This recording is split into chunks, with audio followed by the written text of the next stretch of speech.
Moi c'est René. Et moi c'est Pascal. À travers une série de 6 épisodes, nous allons vous faire découvrir ou redécouvrir les étapes qui ont façonné notre vie.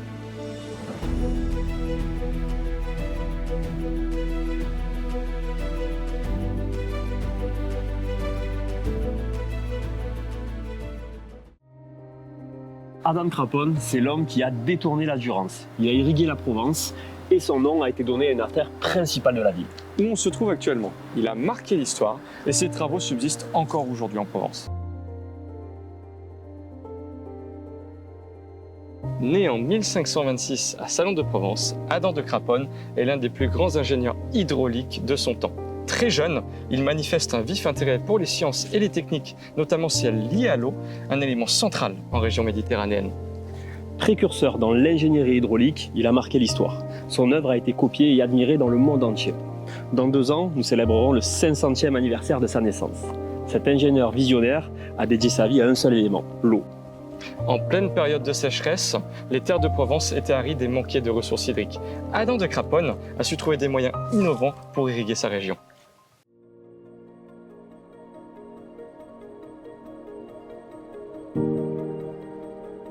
L'idée principale de Craponne était de créer des moulins grâce à l'énergie hydraulique de la Durance, qui prend sa source dans les Alpes, près du Mont Genèvre. En captant l'eau à la hauteur du village de La Roque-d'Enterron, il voulait l'utiliser pour l'industrie locale. Cependant, il constata très vite que cette ressource pouvait servir un but encore plus grand, celui de développer l'agriculture dans une région qui est de base en proie à la sécheresse. En 1554, Adam de Craponne signe un accord crucial pour détourner l'eau de la Durance. Grâce à un système de transport hydraulique, il alimente le canal de Craponne, permettant ainsi d'irriguer les terres autour de Salon et jusqu'en Arles.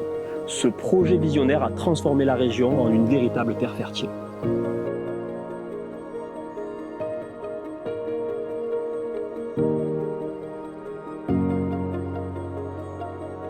Ce qui témoigne encore aujourd'hui de la grandeur de son travail, c'est que le canal EDF actuel, œuvre moderne d'envergure, utilise en grande partie l'ancien tracé du canal de Craponne. Grâce aux outils de son époque, Adam de Craponne a su réaliser le tracé idéal pour diriger cette eau. Et d'ailleurs, ces aménagements, d'une grande précision, sont le reflet de son ingéniosité en termes de gestion hydraulique.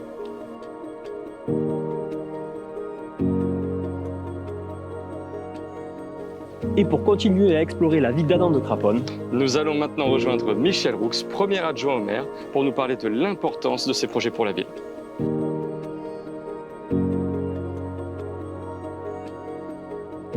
Adam Craponne est un personnage central de la ville de Salon.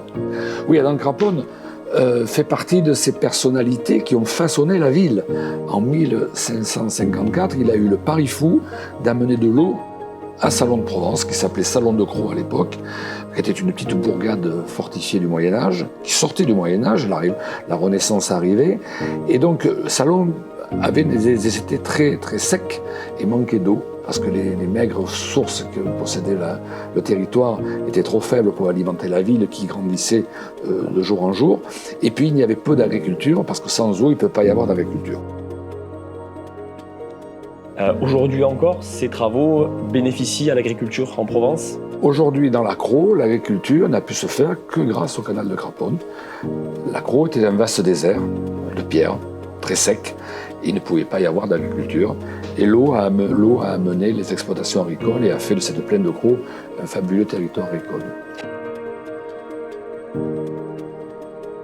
Et de grands travaux nécessitent de grands moyens. Comment a-t-il pu mener à bien son projet à l'époque ? À l'époque, il n'y avait pas de collectivité locale qui finançait les infrastructures publiques. Donc il fallait faire un appel à dons. Et ce sont des riches mécènes qui ont financé ce canal. Notamment Nostradamus a été un de ceux qui a payé une partie du canal.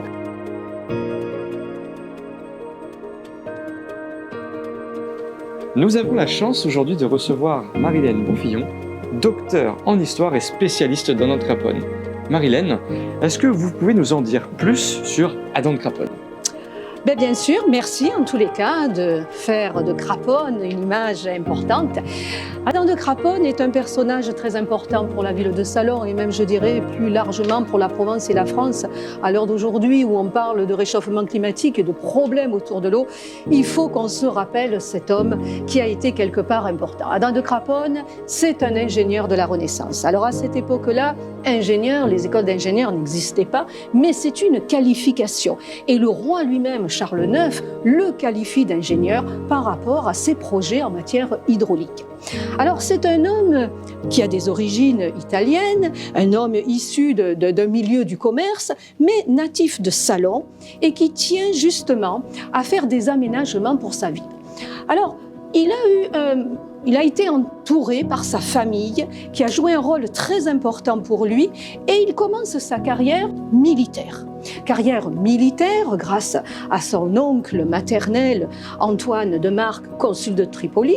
Il commence donc aux côtés de ses ingénieurs dans le domaine militaire et il va apporter ses connaissances, ses compétences ensuite quand il va quitter cette carrière militaire sur Salon pour faire donc des aménagements hydrauliques.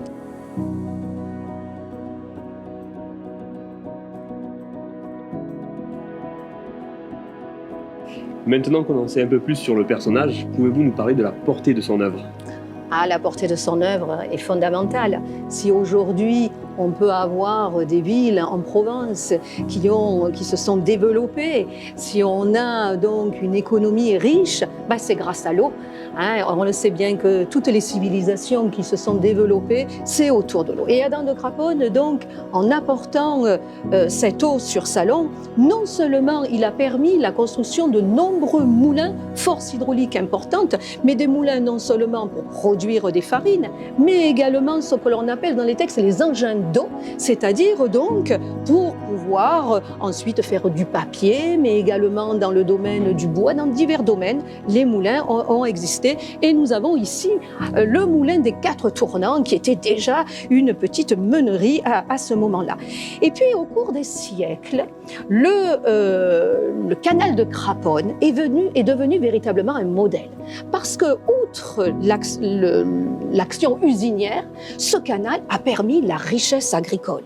On a vu se développer donc l'irrigation qui est véritablement un atout pour toute notre région et qui a permis de produire donc non seulement des céréales qui vont être irriguées en période de sécheresse, mais également les oliviers et qui vont pouvoir produire. Et puis ensuite, on va créer du maraîchage, les prairies de foin de Crau qui aujourd'hui sont internationalement connues, qui ont eu cette labellisation en 1997 AOP foin de Crau.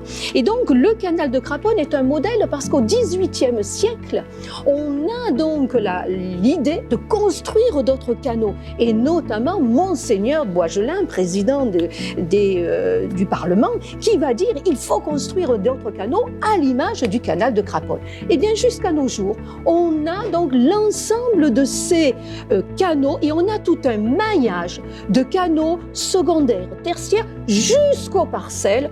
Et voilà pourquoi nous avons une Provence et une Crau verte par opposition à la sécheresse qui était jadis avant le canal de Craponne.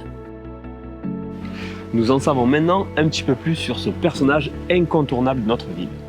Et dans le prochain épisode, nous vous parlerons du savon de Marseille qui est fait à Salon.